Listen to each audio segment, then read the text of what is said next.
As it turned out, OKX's own internal investigation suggested that the criminal cluster which EOCO was pursuing had been found to be fraudulent.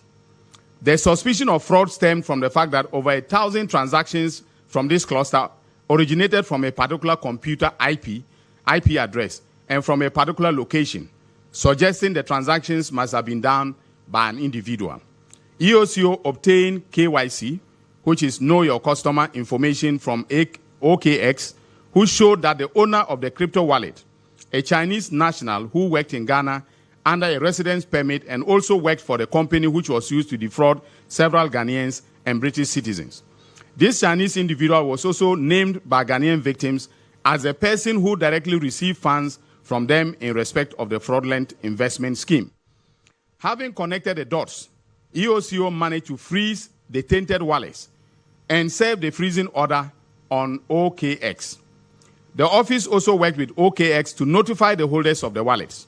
Realizing that the wallets had been frozen, the suspects sent emissaries to inquire why their wallets had been frozen.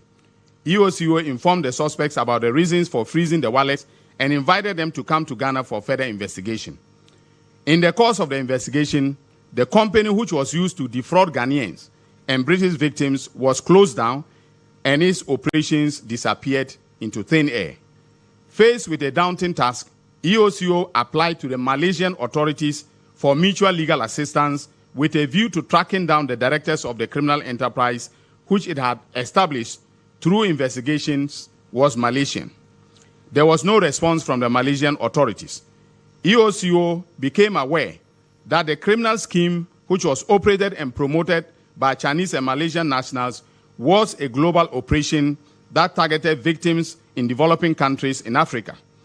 Therefore, and faced with the lack of cooperation from the Asian authorities, EOCO turned to the National Crime Agency of the United Kingdom for assistance and also enlisted the services of Comply Crypto Depository, a crypto asset management and realization company based in the UK, to facilitate the transfer of the tainted virtual assets from all the 4 seized crypto wallets that received the virtual currency transfers from the criminal cluster to a virtual asset custodian company called Zodiac Custody.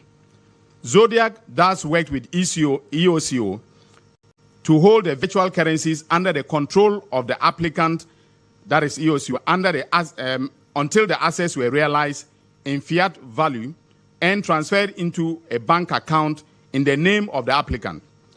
EOCO then turned to Ghana's judiciary and obtained a High Court order on May 27, 2025, to the effect that OKX should transfer all crypto assets in its custody to Zodiac, and for Zodiac also to realize same into currency, fiat currency, and pay its dollar equivalent into the EOCO exhibit account.